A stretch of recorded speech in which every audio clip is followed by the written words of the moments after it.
어, 오늘 좀 도발적인 질문으로 시작해볼까요? 만약 내일 아침에 비탈릭 구테린을 포함해서 이더리움 핵심 개발팀 전체가 그냥 홀연히 사라진다면 이더리움 네트워크는 과연 살아남을 수 있을까요? 이게 단순히 뭐 가격이 어떻게 될까? 다음 업그레이드는 어떡하나? 이런 차원의 이야기가 아니죠. 네, 맞아요. 오늘 저희가 파고들 질문은 훨씬 더 근본적인 거예요. 이더리움이 과연 앞으로 100년을 버틸 수 있는 인터넷 같은 기반 인프라가 될 자격이 있느냐? 그 생존 가능성 자체에 대한 이야기입니다. 맞아요. 바로 그 비탈릭 부테린이 직접 제시한 워커웨이 테스트, 그러니까 훌쩍 떠나버리는 시험이라는 개념인데요. 창시자들이 모두 떠나도 괜찮을 만큼 네트워크가 자립했는지를 묻는, 어떻게 보면 굉장히 냉정한 질문이에요. 오늘 이 최종 시험을 통과하기 위해 이더리움이 갖춰야 할 7가지 기술적 조건들, 이걸 하나씩 샅샅이 훑어보려고 합니다. 네, 이건 기술적인 로드맵을 넘어선 철학적 질문이기도 해요. 이더리움이 계속 새로운 기능이 추가되는 살아있는 프로젝트에서 한번 완성되면 거의 바뀌지 않는 인터넷 프로토콜 같은 그런 불변의 공공재로 넘어갈 수 있는가에 대한 질문이죠. 아, 관리의 부재. 그렇죠. 핵심은 인간의 관리라는 변수가 완전히 사라졌을 때 네트워크가 스스로를 방어하고 유지하고 심지어 성장까지 할 수 있느냐는 겁니다. 탈중앙화의 최종 시험이라고 불리는 이유가 바로 여기에 있어요. 그럼 그 최종 시험의 첫 번째 관문, 가장 먼저 해결해야 할 문제부터 보죠. 자료를 보니까 가장 먼저 언급된 위협이 무슨 SF 영화 같아요. 바로 양자 컴퓨터입니다. 지금의 암호 체계가 미래의 양자 컴퓨터 공격에 의해 그냥 녹아내릴 수 있다. 솔직히 이건 너무 먼 미래 얘기 아닌가요? 그때 가서 대비해도 늦지 않을 것 같은데요? 바로 그 지점이 워커웨이 테스트의 핵심을 찌르는 질문이에요. 비탈릭은 이더리움 프로토콜은 앞으로 100년 동안 암호학적으로 안전함을 스스로 증명해야 한다고 말하거든요. 스스로요? 네, 여기서 가장 중요한 단어는 스스로입니다. 스스로 증명한다. 그게 무슨 뜻이죠? 만약에 양자 컴퓨터가 진짜로 등장해서 공격이 들어오면 그때 남아있는 개발자들이 모여서 긴급 하드포크로 방어하면 되는 것 아닌가요? 그게 바로 워커웨이 테스트에 실패하는 시나리오예요. 아, 개발자들이 모두 사라진 세상을 가정한 시험이니까요. 양자 컴퓨터가 등장했을 때 부랴부랴 인간들이 모여서 코드를 뜯어고치는 건 이더리움이 아직 인간의 관리에 의존하는 미완성 프로젝트라는 뜻이 되죠. 그렇군요. 100년짜리 인프라가 되려면 프로토콜 자체가 외부 개입 없이도 미래의 치명적인 위협을 원천적으로 견딜 수 있도록 처음부터 설계되어야 한다는 거예요. 아, 이제 좀 감이 오네요. 그러니까 첫 번째 조건인 양자 저항성은 단순히 미래의 해킹을 막자는 기술적인 차원을 넘어서는 거군요. 우리는 더 이상 인간의 도움이 필요 없습니다. 라는 프로토콜의 독립선언 같은 거네요. 정확해요. 100년 뒤에 올 게 확실한 대지진에 대비한 내진 설계를 나중에 하자고 미루면서 100년짜리 빌딩이라고 광고할 수는 없잖아요. 그렇죠. 이더리움이 자랑해야 할 보안 기준은 지금 당장 안전하다가 아니라 창시자들이 모두 사라져도 100년 뒤에 나타날 공격에도 안전할 것이다가 되어야 한다는 겁니다. 이게 첫 번째 관문이에요. 좋습니다. 100년 뒤 해커까지 막아내는 엄청난 방패를 만들었다고 쳐요. 근데 그 방패 뒤에 있는 도시 자체가 너무 작아서 몇 명 살지도 못한다면 의미가 없잖아요. 자연스럽게 네트워크의 수용 인원, 즉 확장성 문제로 넘어가게 되네요. 자료를 보니 초당 수천 건의 거래, 수천 TPS를 처리해야 한다고 하던데요. 맞습니다. 두 번째 조건이 바로 확장 가능한 아키텍처입니다. 현재 이더리움은 솔직히 전 세계인이 쓰기엔 너무 느리고 비싸죠. 이걸 해결하기 위해 GK EVM과 피어다스라는 두 가지 핵심 기술이 제시돼요. 용어가 좀 어려운데 이게 그냥 속도를 빠르게 하는 기술 그 이상인가요? 훨씬 그 이상이죠. 쉽게 비유를 한번 해볼게요. GK EVM은 수천 장짜리 회계장부를 감사할 때 한 장 한 장 넘겨보는 대신 이 장부 묶음 전체는 수학적으로 완벽합니다. 라는 암호학적 영수증 하나만 딱 보고 통과시키는 기술이에요. 아, 검증 과정을 획기적으로 줄이는 거군요. 네. 그리고 피어다스는 거대한 피자 한 판이 제대로 만들어졌는지 확인할 때 피자 전체를 다 먹어보지 않고 몇 조각만 무작위로 맛봐도 전체 맛을 보장할 수 있게 하는 기술과 같아요. 아, 비유가 확 와닿네요. 그러니까 일 처리는 영수증 하나로 끝내고 데이터 확인 부담은 조각 샘플링으로 줄여서 네트워크의 전체 처리 용량을 극대화하는 전략? 바로 그겁니다. 이건 단순히 속도를 높이는 걸 넘어서 이더리움을 구글이나 아마존 같은 중앙화된 기업 없이도 전 세계의 컴퓨팅 파워를 빌려 쓸 수 있는 탈중앙화된 클라우드 컴퓨터로 만드는 핵심 열쇠라고 볼 수 있겠네요. 맞습니다. 그리고 이 확장성 문제와 아주 긴밀하게 연결된 어쩌면 더 무서운 문제가 세 번째 조건이에요. 바로 장기 지속 가능한 상태 관리입니다. 블록체인은 역사가 기록되는 장부라서 시간이 지날수록 데이터가 계속 쌓여서 점점 무거워져요. 네네. 이건 블록체인의 숙명과도 같은데 아주 심각한 문제입니다. 데이터가 쌓이는 게 왜 그렇게 심각한 문제죠? 그냥 하드디스크 용량 큰 거 쓰면 되는 것 아닌가요? 그게 바로 중앙화로 가는 지름길이기 때문이에요. 수십 년이 지나서 이더리움 전체 노드를 돌리려면 수십 테라바이트짜리 서버급 장비가 필요해진다고 상상해 보세요. 그럼 결국 누가 노드를 운영할 수 있을까요? 아, 거대 기업들만 가능하겠네요. 그렇죠. 거대한 데이터 센터를 가진 소수의 기업들 뿐이겠죠. 개인들은 참여할 수 없게 되고요. 이건 탈중앙화라는 근간을 서서히 좀먹는 느린 죽음과도 같아요. 아, 탈중앙화를 지키려면 일반인도 자기 집 컴퓨터로 노드를 돌릴 수 있어야 한다는 그 원칙이 깨지는 거군요. 그럼 이 문제는 어떻게 해결하나요? 여기서 statelessness, 무상태성이나 state expiry, 상태 만료 같은 개념이 나와요. 모든 노드가 태초부터의 모든 역사책을 다 들고 있을 필요 없이 현재 시점의 거래를 검증하는 데 필요한 최소한의 정보만 가지고도 네트워크를 운영할 수 있게 하거나 아주 오래된 데이터는 따로 보관소로 옮기는 방식으로 네트워크를 항상 가볍게 유지하는 거예요. 수십 년이 지나도 제 노트북으로 노드를 돌릴 수 있게 만든다는 거군요. 네, 그게 목표입니다. 알겠습니다. 네트워크의 뼈대인 고안, 확장성, 데이터 관리까지 살펴봤네요. 이제 사용자가 직접 체감하는 부분과 네트워크를 움직이는 경제 모델로 넘어가 보죠.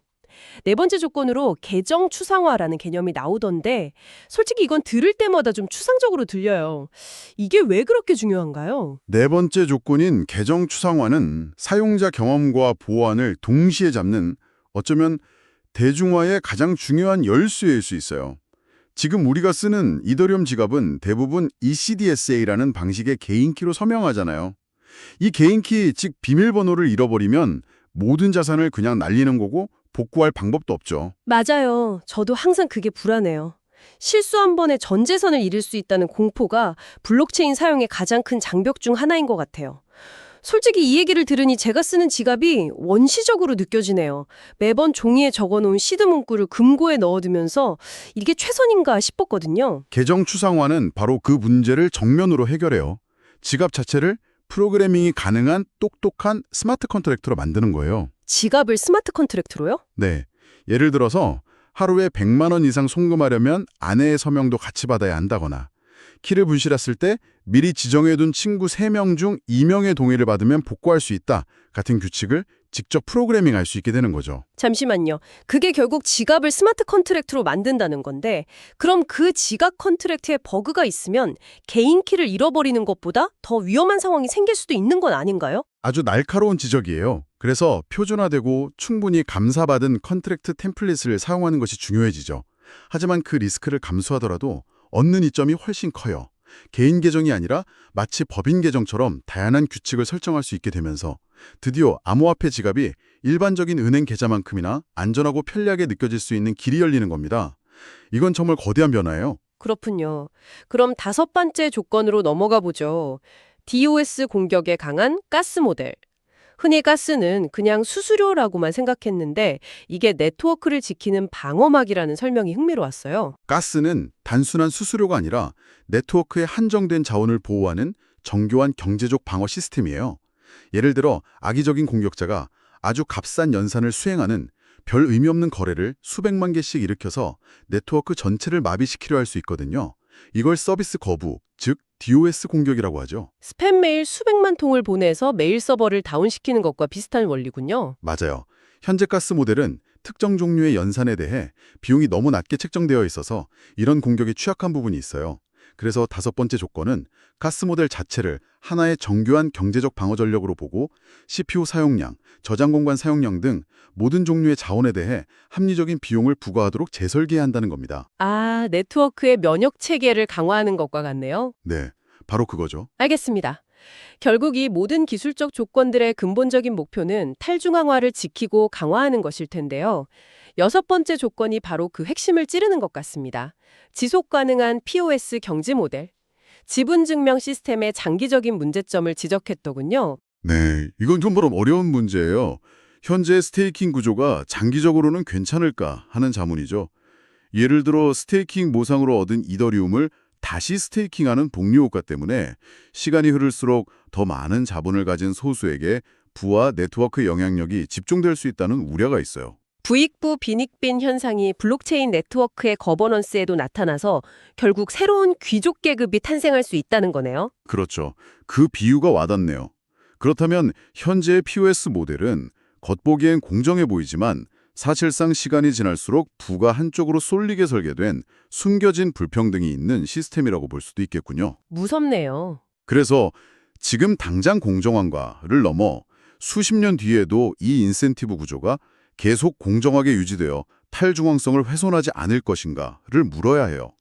장기적인 관점에서 자본 집중을 막는 구조를 지금부터 고민해야 한다는 겁니다. 그리고 마지막 일곱 번째 조건은 검열저항적 블록 생산 구조입니다. 이것도 탈중앙화의 심장과 직결되는 문제겠군요. 아주 치명적인 문제죠. 현재 이더리움에서는 블록을 생성하고 블록에 담을 거래를 정렬하는 빌더의 역할이 중요해지고 있는데 만약 이 빌더들이 소수의 대형 플레이어로 중앙화된다면 끔찍한 일이 벌어질 수 있어요. 특정 국가의 규제를 받거나 혹은 자신들의 이익을 위해 특정 주소에서 나온 거래를 의도적으로 블록에 포함시키지 않는 검열이 가능해지기 때문이죠. 특정 거래를 마음대로 배제할 수 있다면 그건 블록체인의 가장 중요한 가치인 중립성을 정면으로 해치는 거잖아요. 허가받지 않아도 누구나 쓸 수 있다는 약속이 깨지는 거고요. 정확합니다. 그건 블록체인의 영혼을 파는 행위예요. 블록체인은 누구에게나 열려있는 중립적인 플랫폼이어야만 의미가 있습니다. 따라서 누가 블록을 만들든 특정 거래를 차별하거나 배제할 수 없는 검열 저항적인 구조를 프로토콜 수준에서 반드시 갖춰야 한다는 것이 마지막 조건의 핵심입니다. 자, 이렇게 7가지 조건을 모두 듣고 보니 정말 100년을 버틸 수 있는 완벽한 미래 도시를 설계하는 것 같습니다. 그런데 비탈릭은 이런 업그레이드가 모두 끝난 뒤에는 더 이상 강제적인 하드포크가 없는 미래, 즉 오시피케이션, 골화를 이야기해요. 뼈처럼 단단하게 굳는다는 뜻이죠. 아니, 기술은 계속 발전해야 좋은 것 아닌가요? 왜 갑자기 멈추자는 거죠? 이것이 바로 오늘 논의의 가장 중요하고 또 가장 역설적인 결론에 도달하는 지점이에요. 잦은 하드포크와 구조 변경은 네트워크 참여자들에게 엄청난 비용과 불안정성을 야기해요. 그리고 무엇보다 이 프로젝트는 아직 개발 중이고 미완성이라는 인식을 계속 주게 되죠. 생각해보니 우리가 쓰는 인터넷 프로토콜인 TCP/IP가 매년 대규모 하드포크를 한다면 정말 혼란스러울 것 같네요. 웹사이트가 갑자기 안 열리고 이메일이 안 가고 상상만 해도 끔찍한데요. 바로 그거예요. 비탈릭이 꿈꾸는 이더리움의 최종 정체성은 계속해서 새로운 기능이 추가되는 살아있는 프로젝트가 아니에요. 인터넷 프로토콜처럼 한번 완성된 후에는 거의 바뀌지 않는 안정적인 기반 인프라입니다. 도로, 전기, 수도처럼 그냥 당연하게 존재하고 절대적으로 신뢰할 수 있는 기반이 되는 거죠. 그러니까 이 7가지 조건을 완성하는 과정은 더 이상 대수술이 필요 없는 완벽하고 건강한 몸을 만드는 과정과 같은 거군요. 그 이후에는 식단을 조절하거나 운동량을 바꾸는 것처럼 가스비 파라미터 조정 같은 미세 조정만으로 진화하는 거군요. 이것이 바로 프로토콜이 완성된다는 의미군요. 와, 완벽한 비유예요. 이더리움은 지금 살아있는 프로젝트에서 기반 인프라로의 대전환을 준비하고 있는 겁니다. 그것이 바로 워커웨이 테스트의 진정한 목표이자 이더리움의 최종 목적지인 셈이죠. 결국 비탈릭 부테린이 던진 질문은 이더리움의 단기적인 가격이나 성능을 훨씬 뛰어넘는 이야기였네요. 이더리움이 과연 100년 후에도 우리가 신뢰할 수 있는 디지털 사회의 기반이 될 수 있는가에 대한 근본적인 성찰인 셈이고요. 맞습니다. 이는 투자자나 사용자에게도 아주 새로운 관점을 제시해요. 이 프로젝트의 진짜 리스크는 단기적인 가격 변동성이 아니라 장기적인 생존 전략의 부재일 수 있다는 사실을 깨닫게 해주죠.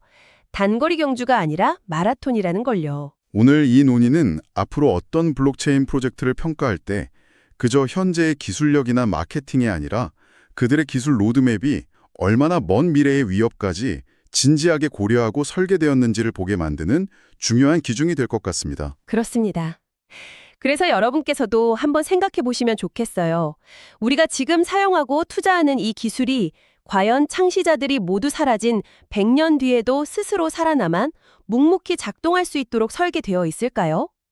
100년짜리 프로토콜을 만든다는 발상 자체가 우리에게 많은 것을 생각하게 합니다. 시청해 주셔서 감사합니다.